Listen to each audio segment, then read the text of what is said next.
Satisfação, é sempre muito bom poder retornar a Recife, estar aqui no Templo Central. Agradeço ao meu Deus por essa oportunidade de rever meu pastor presidente, irmã Judite, tanta gente boa, maravilhosa de Deus aqui, que a gente tem muito carinho, apreço, as autoridades que nos honram nesta noite. É bom estar aqui. Sempre tem aquela tensão, nesses minutos que antecedem a mensagem, mas um pastor amigo meu, ele me dizia, você sempre cumprimenta, porque nesses segundos você vai normalizando o fluxo sanguíneo e essas coisas todas.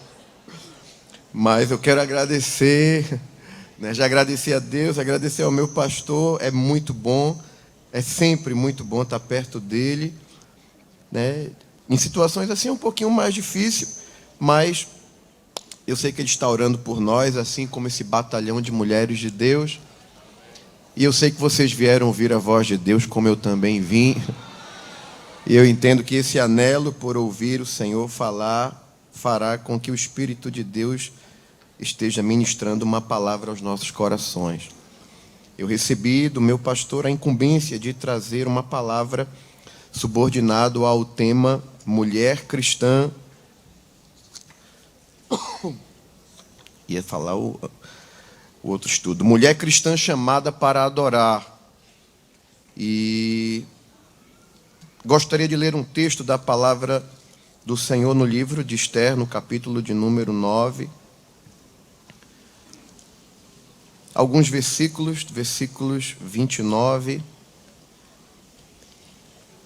ao 32.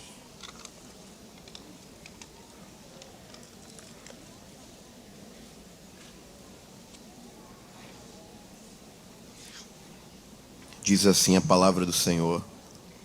Depois disso, escreveu a rainha Esther, filha de Abiail e Mardoqueu, o judeu, com toda a força, para confirmarem segunda vez esta carta de Purim. E mandaram cartas a todos os judeus, às 127 províncias do reino de Assuero, com palavras de paz e fidelidade, para confirmarem estes dias de Purim nos seus tempos determinados, como Mardoqueu, o judeu, e a rainha Esther lhes tinham estabelecido, e como eles mesmos já o tinham estabelecido sobre si e sobre a sua semente acerca do jejum e do seu clamor. E o mandado de Esther estabeleceu o que respeitava ao Purim, e escreveu-se num livro. Amém.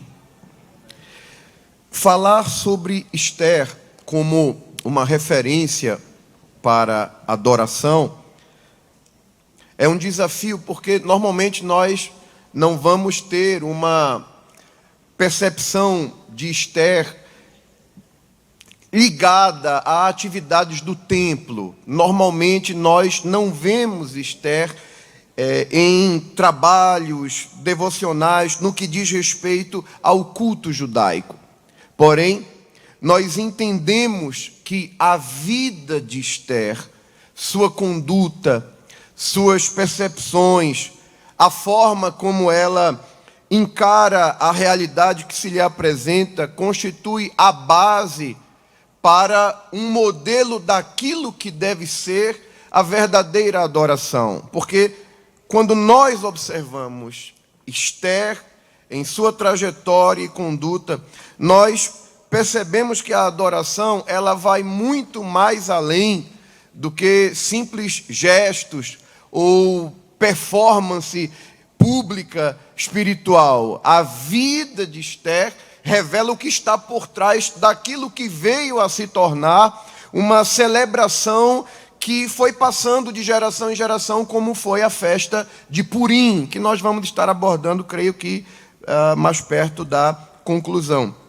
De forma que, quando olhamos para essa mulher de Deus, nós temos a oportunidade de desconstruir alguns conceitos equivocados sobre a adoração. Porque a adoração vai muito mais além daquilo que se vê. Porque aquilo que se vê pode ser só aparência, E nem tudo que tem aparência tem essência. Mas Esther tem essência. Como é que a gente entende isso? Uma das coisas que a gente observa em Esther, olhando para o contexto onde ela surge na Escritura, Esther, ela aparece num momento em que Deus está tratando severamente com o seu povo. Ela nasce no tempo em que a tribo de Judá está no cativeiro, e ela já vem de um contexto extremamente difícil, né? Ela nasce provavelmente no cativeiro, ela vem de um ambiente familiar de perdas. Acredita-se que os pais de Esther foram mortos, possivelmente nesse processo de invasão babilônica, que começou lá com Nabucodonosor, quando os caldeus subjugam o reino do sul, né, que é conhecido como Judá, e que tinha como capital a cidade de Jerusalém. Isso nós inferimos a partir das poucas informações que há acerca dos ancestrais de Esther. Ela é criada pelo seu primo Mardoqueu, e ela se destaca pela beleza física, pela beleza estética que ela tinha. E eu penso que uma das primeiras coisas que chama atenção na vida de Esther é que ela era uma pessoa que tinha tudo para colocar a culpa dos seus problemas no seu contexto familiar, do tipo, eu vivo triste, ou eu sou uma pessoa deprimida porque eu não fui criada pelos meus pais, Deus permitiu muita coisa ruim, eu venho de uma história que de nascimento nasci fora daquilo que é a principal identidade do povo de Israel, que é a sua pátria, a sua terra, o templo, o lugar de adoração. Eu não conheci nada disso, porque eu já nasci num contexto de cativeiro, perdi meus pais, não tive o amor de mãe, não tive o cuidado paterno. Ela tinha tudo para reclamar e para justificar, se fosse o caso, uma série de feridas da alma. Só que nós não encontramos nada disso em Esther. E por favor, me entenda, eu não quero aqui transmitir uma ideia de insensibilidade. Por favor, né? Eu entendo que num contexto de igreja, nós lidamos com pessoas das mais variadas histórias familiares. Tem gente aqui que vem de um contexto de rejeição, de traumas, de históricos extremamente terríveis. Só que eu queria dizer uma coisa: o que nós fazemos com a bagagem emocional que temos é uma questão de escolha. Eu tenho convivido com homens de Deus que, se a igreja tivesse a oportunidade de conhecer o histórico de sofrimento, de dor, de angústia, e você olha para essa pessoa e espera dela todas as razões para ser uma pessoa amarga, que reclama da vida, que está triste com tudo, e você pergunta: mas como é que o senhor é assim? Como é que você é assim? Tendo passado por onde passou? É porque Jesus mudou minha história, é porque Deus me deu a oportunidade de pegar a bagagem ruim que eu tive, mas transformar isso numa mola propulsora para socorrer gente ferida que é alcançada pelo Senhor. Por que o senhor está falando isso, pastor? Porque às vezes eu fico preocupado, e eu falo isso aqui com muito cuidado, com muita cautela, com o máximo de prudência possível, porque eu entendo perfeitamente a importância da psicologia no estudo dos comportamentos, como pode se tratar de uma ferramenta para nos ajudar a compreender pessoas. Mas às vezes eu fico um pouco preocupado, Porque a gente está vivendo um tempo onde muita gente está pegando o seu histórico familiar, sua carga de problemas e usando isso como justificativa para querer um tratamento especial, como se fosse um coitadinho, como se fosse sempre uma vítima. Peraí. Quando a gente olha para a Bíblia e a gente pega o profeta mais melancólico do Antigo Testamento, que é Jeremias, o conhecido profeta das lágrimas. E eu até entendo que Deus pode até tratar com a gente de acordo com o temperamento da gente. Eu até entendo que o temperamento da gente pode ser pertinente para Deus, para aquilo que Ele quer com aquela pessoa em determinado contexto. Eu olho o temperamento de Paulo e entendo que aquilo foi uma ferramenta de Deus para a função que Paulo exerceu. Mas quando eu olho Jeremias, por exemplo, que é um homem melancólico, e o melancólico, você sabe, né? É aquela pessoa sensível, né? Que bichinho e tal. Mas até Deus tem limite para tratar com um certo tipo de... Me permita a expressão, pastor, que eu estou procurando uma melhor, mas não consigo encontrar. Até para tratar com um certo tipo de manha. Deus tem limite, gente. Porque Deus disse a Jeremias: Jeremias, se tu te fatigas competindo com quem vai a pé, como é que vai ser quando tu tiver que competir com quem vai a cavalo? Ou seja, tu está achando que vai melhorar? Não vai. E tu já está querendo correr da parada. Agora que a coisa está assim, quando o caldo engrossar, quando a coisa ficar pior, tu vai correr.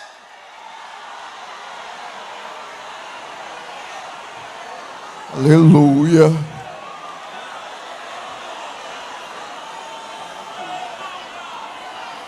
Escuta um pouquinho. Mas pastor, o senhor foi chamado pelo pastor para falar sobre adoração. Mas é nisso que está me preocupando.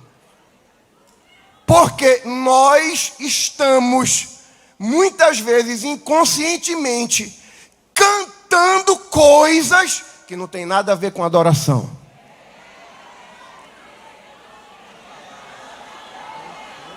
Nós estamos cantando mensagens de autoajuda, para melhorar o ego, para a pessoa se sentir melhor. E Deus não traz a gente aqui só para se sentir melhor. Deus trata com a gente para apertar os parafusos da gente, para fazer a gente ser melhor para Ele. Mas pastor, eu pensei que eu ia vir para ser consolado. Calma, Deus vai te consolar, mas de outra forma.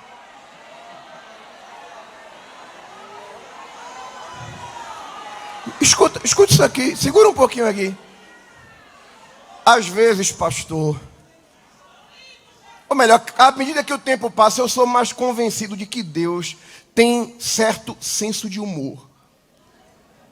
Vou explicar por quê. Porque teve um tempo, e é isso que me preocupa, porque a gente vai recebendo esse tipo de mensagem só de autoajuda. Aí o que acontece? Que sabe que música, no âmbito da adoração, ela educa, ela ensina. Tem coisa que a criança aprende cantando, tem coisa que a gente absorve porque canta. Aí às vezes eu fico observando como é que Deus encara certo tipo de situação. Aquele tipo de mensagem repetitiva. Aí eu via muito crente que para ele adorar, ou para ele demonstrar uma sensação de adoração, ele tinha que ouvir aquilo que agrada a ele. Isso aqui eu acho que vocês nunca cantaram não, mas eu pelo menos por onde eu tenho andado, eu vi muitas vezes a igreja se alegrando quando proferia esse tipo de mensagem, tipo: tem coisa boa chegando, tem algo acontecendo. Por que eu acho que Deus tem senso de humor? Porque se cantava, tem coisa boa chegando, e se cantava. Aí depois eu parei para observar o que foi que chegou depois disso. Pandemia, lockdown, travamento da economia, os crentes sem poder sair de casa. Cadê a coisa boa? Isso é adoração? Eu não sou tão velho, né? Você percebe isso facilmente. Mas eu sou de um tempo, eu ainda alcancei um tempo que as crianças adoravam a Deus cantando assim: pode alguém castigar o meu corpo ou tirar a visão dos olhos meus? Pode alguém perseguir minha vida, mas não vai me afastar do meu Deus. Segura, senão eu não prego. Adoração é isso. Não precisa dar tudo certo para eu adorar, porque a adoração está fundamentada na percepção que eu tenho de quem Deus é e de quem eu sou. Aleluia. Mas tu está no cativeiro, é porque Deus é juiz, Ele está tratando com a nação dEle, Ele está purificando o povo dEle da idolatria. Se Deus mandou o povo para o cativeiro, é porque Deus quer extirpar tudo que não presta do nosso meio. Deus é bom e eu adoro Ele por isso.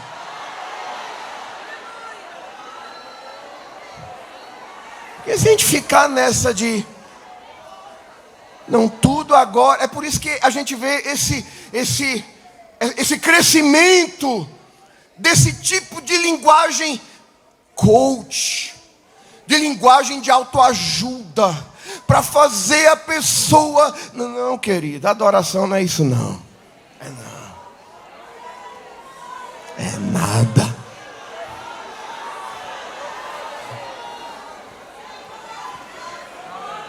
Glória a Deus.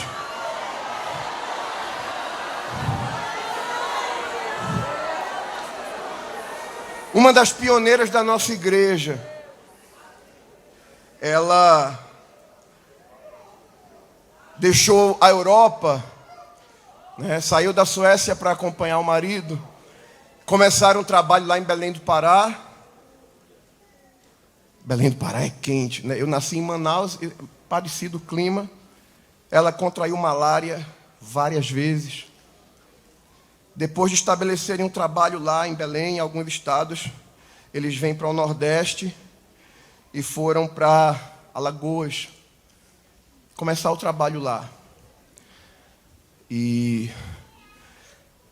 no livro Diário de um Peregrino, Gunnar Wingren conta isso. Eu estou falando da esposa dele, Frida Wingren. E quando eles vieram para Alagoas, Gunnar Wingren, Frida Wingren e a menininha caçula deles, Gunvor Wingren, ela adoeceu.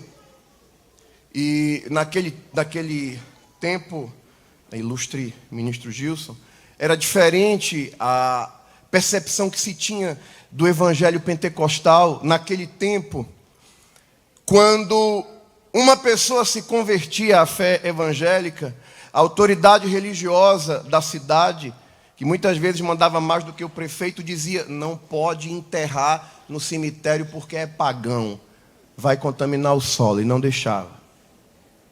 Era muito difícil, proibiam de vender para os pastores, os evangelistas e tal. E o que acontece é que Gunvor Wingren adoeceu, e ela foi se agravando o quadro, e Jesus não quis curar. E ela morreu. E Gunnar Wingren ficou destruído emocionalmente com isso.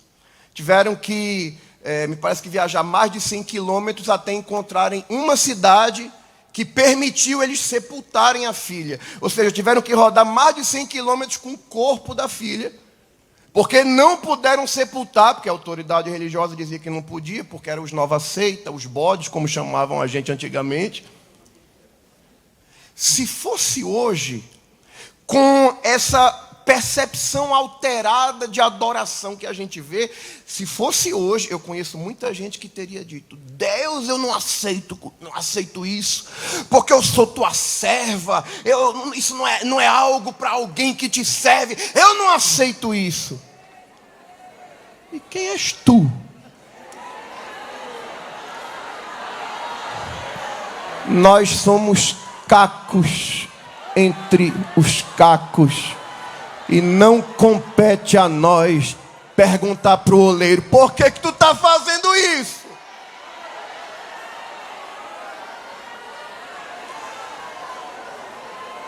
Jesus não quis curar, a menina morreu. O trauma de ter que ficar por quilômetros com o corpo da menina. E Gunnar Wingren escreve que ele procurando palavras para consolar a esposa. Enquanto ele pensava em dizer alguma coisa, ele escuta ela que está acabando de compor uma canção, um hino.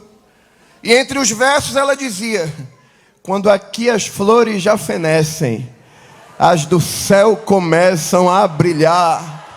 Quando as esperanças desvanecem, o aflito crente vai orar.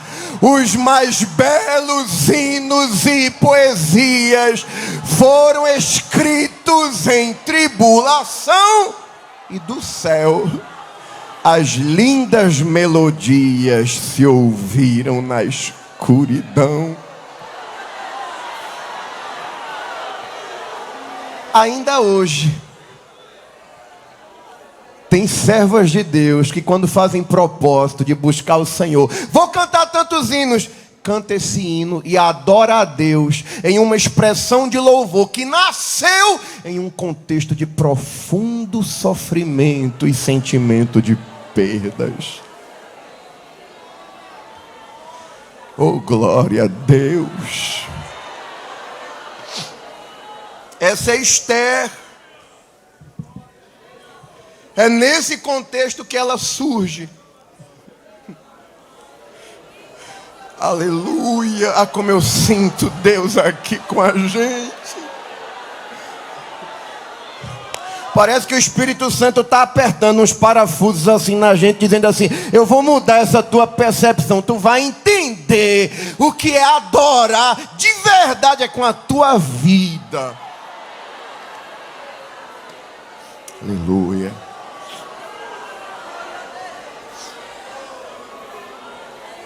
De repente, você conhece a história. A Bíblia diz que acontece aquele problema com Vasti, que não vai se apresentar. E, bom, abriu vagas, né, para o concurso de rainha da Pérsia. E ela era muito bonita, foi selecionada.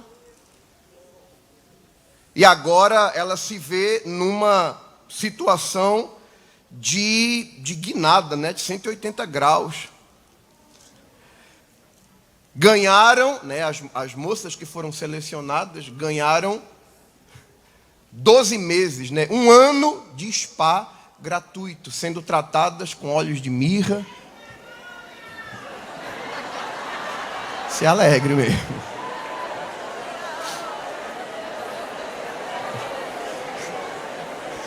Eu sei, né? Eu sei que a maioria de vocês não vai dar muita importância para isso, né? Mas imagine aí, por curiosidade, 12 meses sem fazer nada, só sendo tratada com óleo de mirra e especiarias.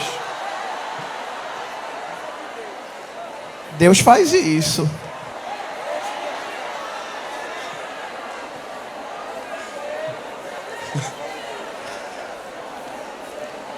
Depois de 12 meses de preparo, e isso elas estão num lugar especial, estão na casa, né, das mulheres, das donzelas, né, num ambiente de seleção. E esse contexto vivido por Esther revela muito sobre a sua essência, sobre o seu caráter, porque cada uma daquelas mulheres, né, daquelas virgens, elas, depois de 12 meses de preparação, elas iam no final da tarde para ter o contato com o rei e saíam, né, no dia seguinte pela manhã. E se o rei mandasse chamá-las pelo nome, né, elas voltariam. Se não, elas poderiam passar o resto da vida lá na casa lá das concubinas. E no dia que a menina era selecionada para ir à presença do rei, o responsável, né, o oficial do rei que tinha a cargo essa responsabilidade, ele dizia o seguinte: olha, você está indo ao encontro do rei, você pode pedir o que você quiser.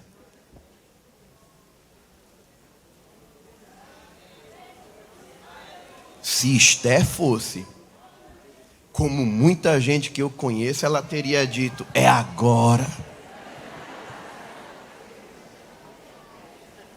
O tempo de pobre se acabou. Porque tem gente que não pode se ver numa situação um pouquinho melhor. Né? Muda logo a conversa, né? Se eu fui pobre, eu não me lembro.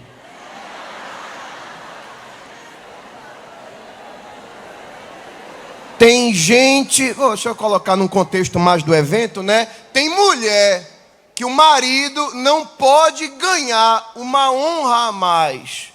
Não pode subir um degrau a mais, não pode receber uma promoção, não pode melhorar o salário que ela, se puder, não está mais nem pisando no chão.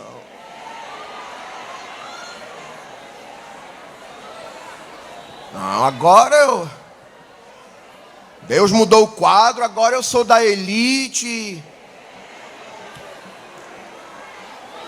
É porque tu está preocupada com a aparência, mas quem tem essência não esquece de onde veio, não esquece a sua história, não esquece o que Deus fez e não coloca o coração nas coisas daqui da terra.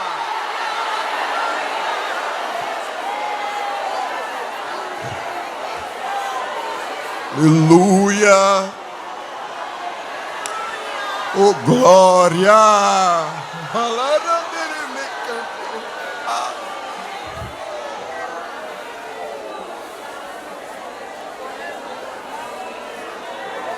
Egai era o nome lá do oficial lá, do responsável.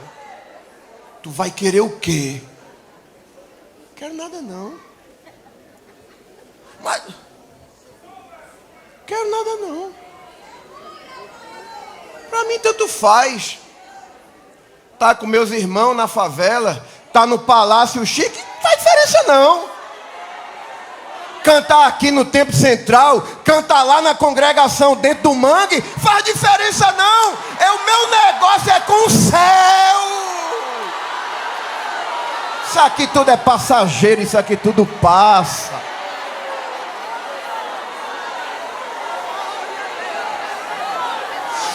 Oh, glória!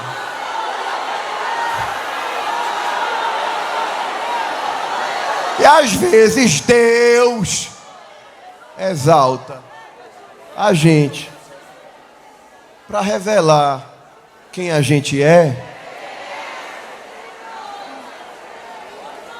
para expor o que está aqui dentro.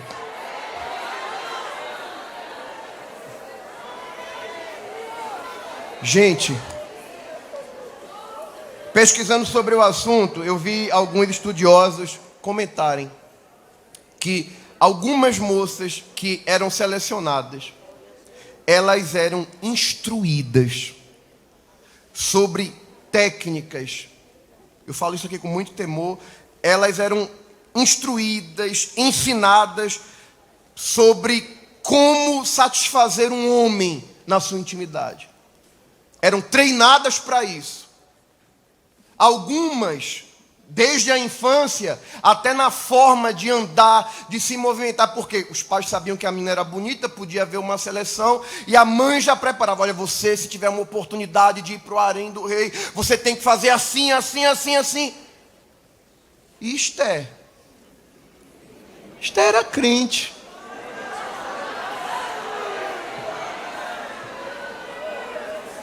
E Esther tinha um negócio que era da essência. Ela tinha Ela era bonita, né? No estilo assim da esposa do pastor de Santa Cruz, Capibaribe. Era linda. Minha esposa, né? Mas a beleza de Esté não só estava no visual. Aí Hegai ficou olhando assim. A Bíblia diz que ela alcançou graça aos olhos de Hegai. Ela tem o seu encontro com o rei Assuero. Ui, pastor, se eu me empolgar aqui no horário, o senhor me...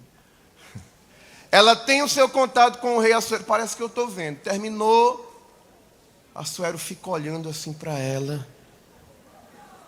Essa menina é diferente. Ela tem alguma coisa.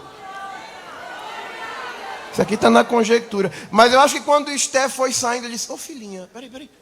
Como é teu nome mesmo? Porque só voltava se ele chamasse pelo nome.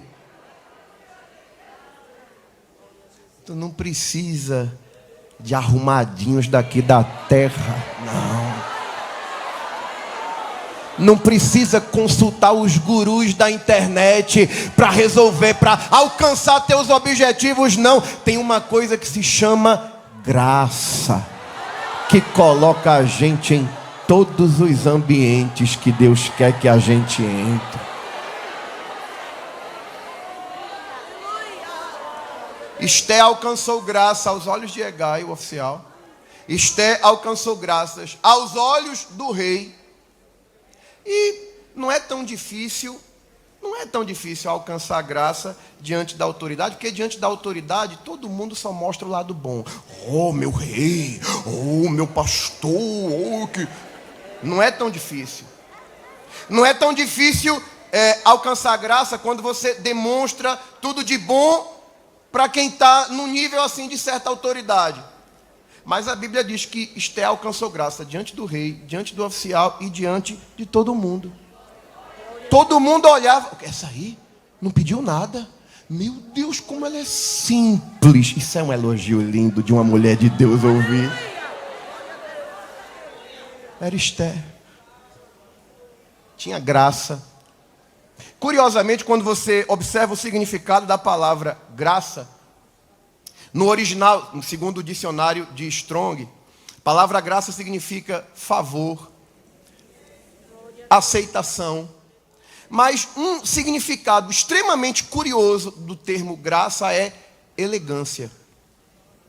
E a gente pode... Mas o que... Tudo bem, graça como favor, graça como aceitação, né? Um sentimento que me faz aceitável, que me faz favorecido. Mas o que graça tem a ver com elegância? É porque a ideia do conceito de graça é similar à impressão que uma pessoa elegante está. Por exemplo, quando uma pessoa precisa adentrar determinado ambiente, alguns ambientes exigem uma vestimenta adequada para aquele lugar, para aquela ocasião, para aquele ambiente. Se a pessoa não está vestida corretamente, ela não tem acesso, ela não entra.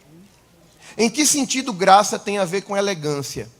É como se Deus vestisse a gente com uma roupa especial que faz com que em qualquer lugar que a gente chega, alguém olha e diz assim: mas ela é tão agradável. Ela tem alguma coisa. Era Esté.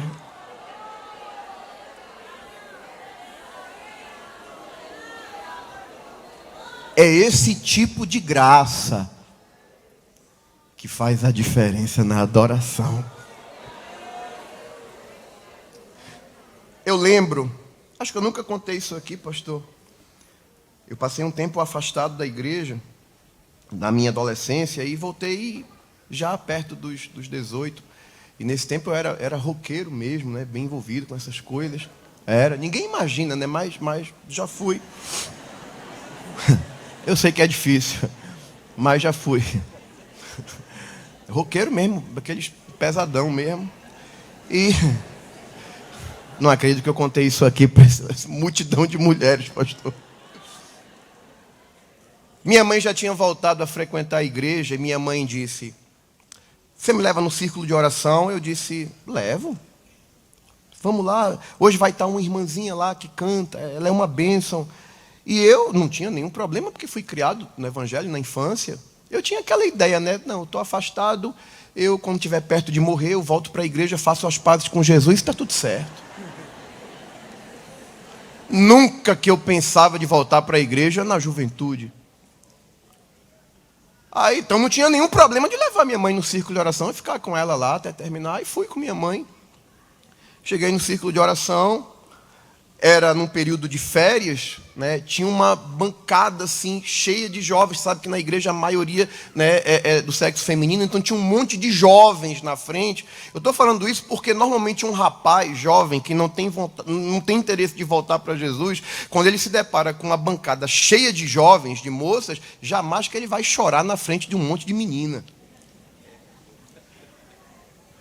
Mas a velhinha que estava lá no círculo de oração, tocava um cavaquinho, um violão, ela tinha essa vestimenta que a rainha Esther tinha. A vestimenta da graça.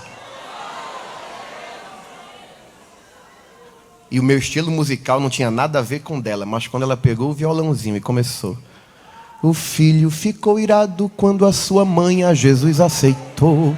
Prometeu ir embora, sua mãe chorando a ele suplicou. 5 minutos depois os ombros batiam assim, porque eu não me contia. E eu chorava, e chorava, e chorava. Aí ela parava de cantar, eu enxugando as lágrimas. Daqui a pouco ela pegava o violão de novo e começava: vem do alto, lá do trono do Supremo, ricas copiosas bênçãos lá do céu. E eu não sabia explicar o que era aquilo, porque eu começava a chorar. E chorava, e chorava, e chorava. E foi terminando o círculo de oração. A dirigente fez: meu filho, você quer aceitar Jesus? E eu disse: eu vou fazer o quê? Eu já estou quebrado aqui. Me joguei lá na frente. Estou aqui até hoje. Porque o segredo dessa igreja não está na técnica. Não tá, a qualidade musical é importante, a excelência naquilo que se faz. Tudo tem o seu lugar. Mas o segredo dessa igreja está na graça. A graça. Oh, glória.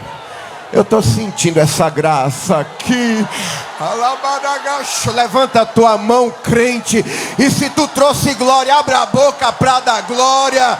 Se tem aleluia, dá aleluia. E se é batizado com o Espírito Santo, recebe essa porção de graça que te renova. E enquanto tu estás adorando no meio dessa tua prova, no meio dessa tua guerra, no meio desse teu problema, é tu adorando. Oh, glória. A graça descendo. E Deus trabalhando para resolver as tuas guerras. Porque o que é lindo no livro de Esther é que você não vai ver Deus usando o profeta. Você não vai ver ninguém dizendo: assim diz o Senhor. Você não vai ver nenhum nome de Deus sendo falado abertamente, mas no silêncio, nos bastidores, aleluia, no controle da história. Deus está direcionando tudo e dizendo: a minha mão se estende sobre ti e te conduz e te coloca onde eu quero te colocar. Eu estou sentindo Jesus aqui. Abre a boca, crente. Te alegra nessa noite. Não importa a tua história, de onde tu veio, se alguém te rejeitou, se alguém não te quis, se alguém te abandonou, o céu olhou para tu e disse: tu é minha, eu tenho um negócio contigo, eu te amo, eu uso as tuas feridas para curar a muitos.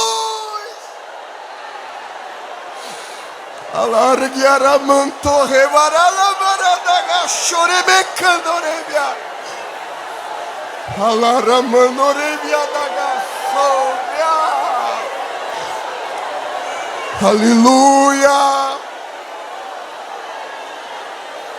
Eu vou usar a tua vida, Esther, para estabelecer marcos de adoração no meio do meu povo. Porque uma das razões porque essa igreja adora do jeito que adora é por causa da trajetória dela, é por causa da história dela. Amã se levantou. Oh, glória!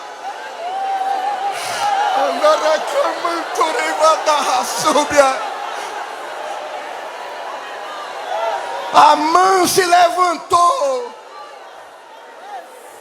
para acabar com a história do povo de Deus. Eu vou acabar com a história.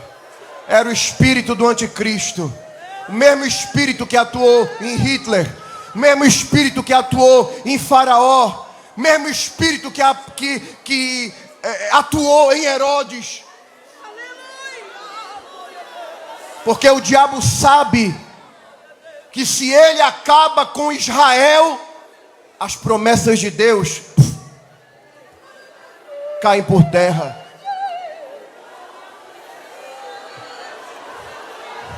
Quem disse?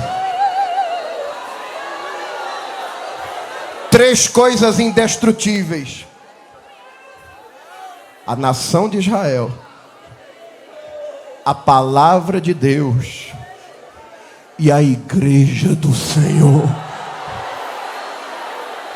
Alguém pode se levantar para acabar com a tua história, para acabar com as tuas promessas, para acabar com a tua vida, mas não vai acabar nem com a tua história, nem vai arruinar as promessas, e tu não vai morrer, vai não, porque o Deus de Esté é o Deus de Israel, é o Deus da palavra e é o Deus da igreja.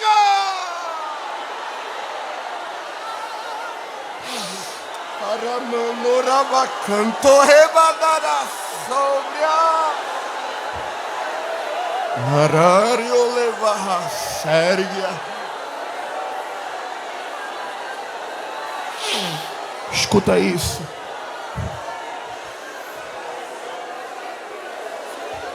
A Bíblia diz que Amã participou de uma prática chamada pur, que consistia em lançar sortes, que ele estava querendo estabelecer ali um momento para acabar com o povo de Deus.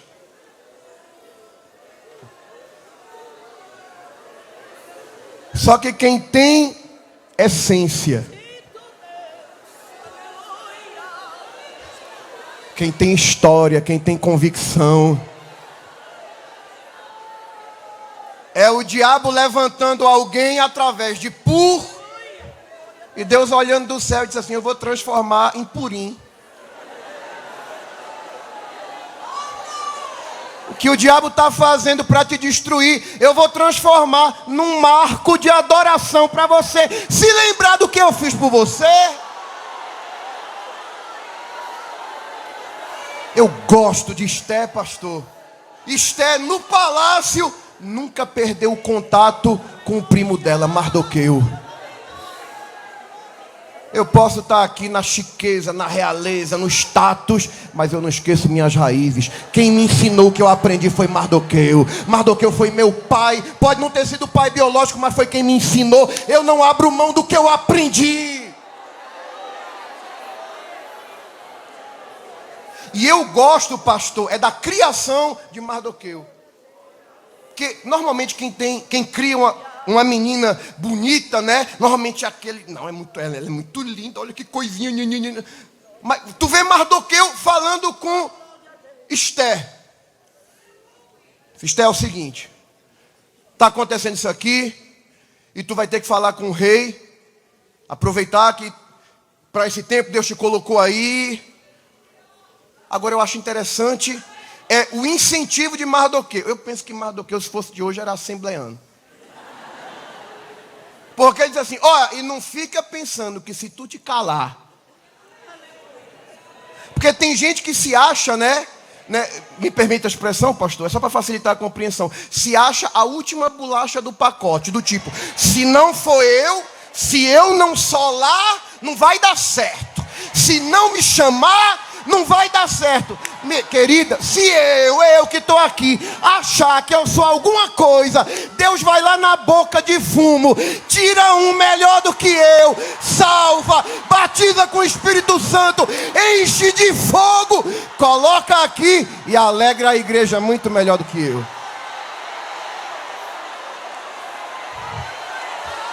Deus conta com todos nós, mas não depende de ninguém. Se tu não fizer, Deus levanta, porque no celeiro de Jeová tem reserva.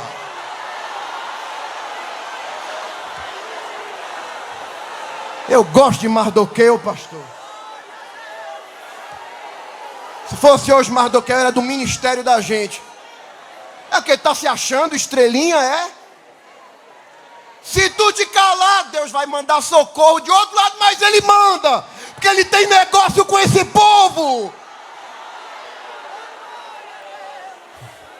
E Esté demonstra que aprendeu muito bem.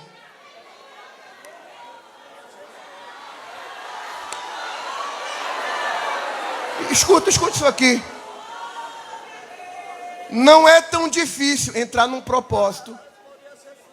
Quando você já tem certeza, Deus já sinalizou que vai dar vitória, mas Deus não fala nada aqui. Eu gosto da convicção de Esté. Chama as meninas dela, só vamos jejuar. 3 dias aqui ninguém come nem bebe nada. Aprendeu, é crente. Essa é a assembleiana raiz.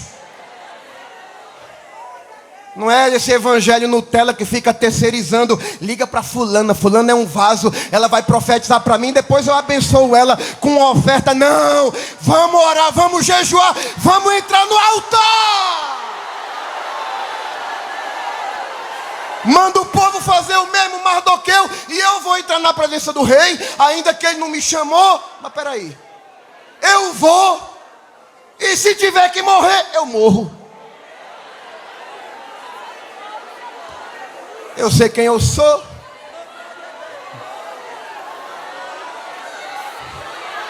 Meu coração não está aqui. Se perecer, pereço. Eu estava tentando entender, pastor, já estou concluindo, por que Esté tinha essa convicção. Pelo menos 2 vezes, pode ser que tenha mais, mas eu observei 2 vezes em que a Bíblia chama Esté, ou a menciona como filha de Abiail, tio de Mardoqueu. Chegando, pois, a vez de Esté, filha de Abiail. Lá no capítulo 9, mais uma vez fala Esté, filha de Abiail. Ela não conviveu com os pais, mas a referência de que ela era filha de Abiail está forte. É como que exerce uma influência sobre ela. É como que o Espírito Santo, quando inspirou o registro, queria deixar claro essa marca, Esté, filha de Abiail. E o que é que significa Abiail? Meu pai é poder. É por isso que a confiança de Esté não estava no palácio, não estava na riqueza, não estava na posição. Minha confiança está no meu pai, o poder está no meu pai.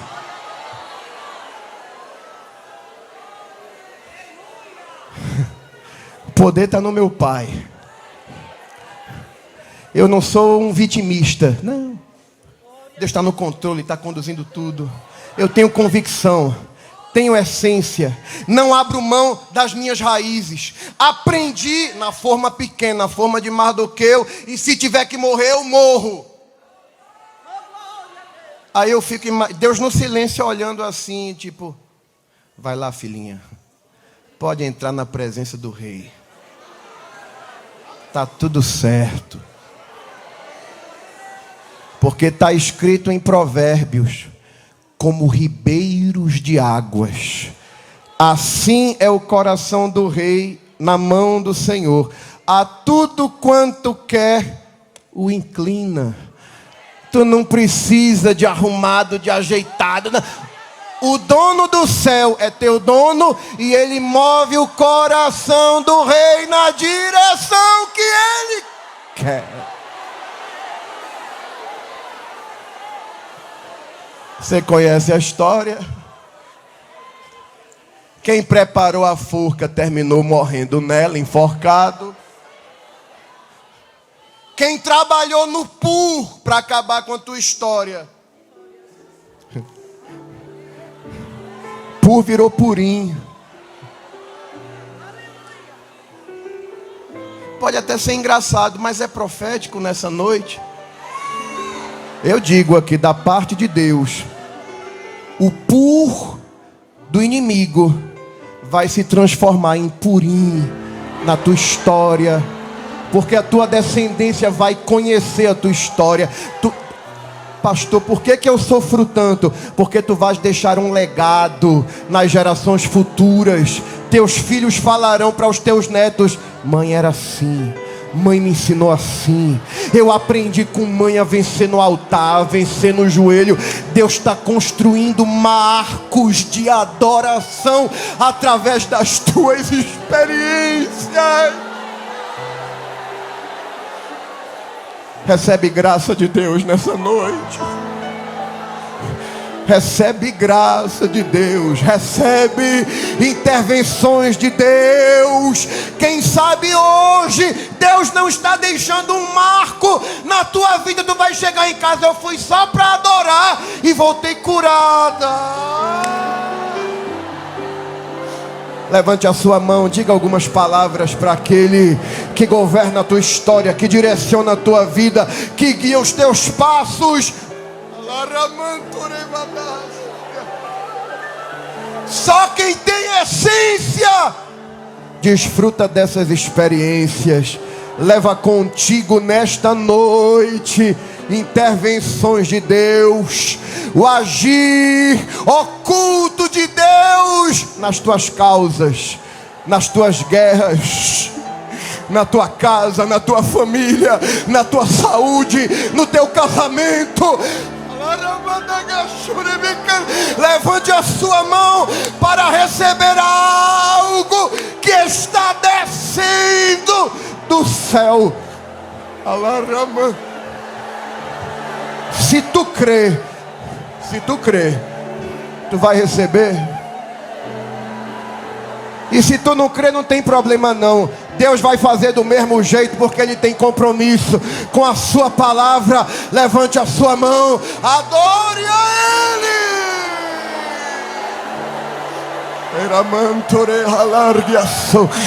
Abre a boca para dar glória.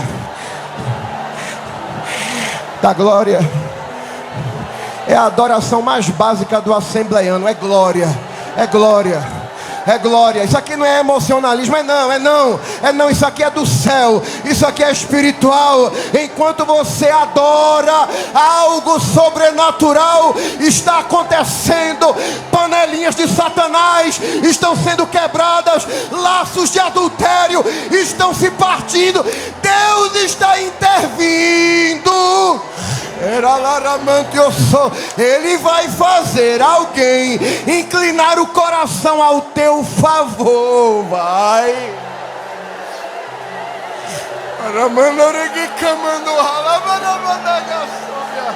Adore, adore, adore, adore, adore, adore. Levante a sua voz e exalte ao Deus que age nos bastidores. O Deus que trabalha no silêncio. O Deus que entra nos gabinetes e repartições para fazer com que a sua vontade se cumpra na terra. É o Deus dessa igreja. E é a Ele que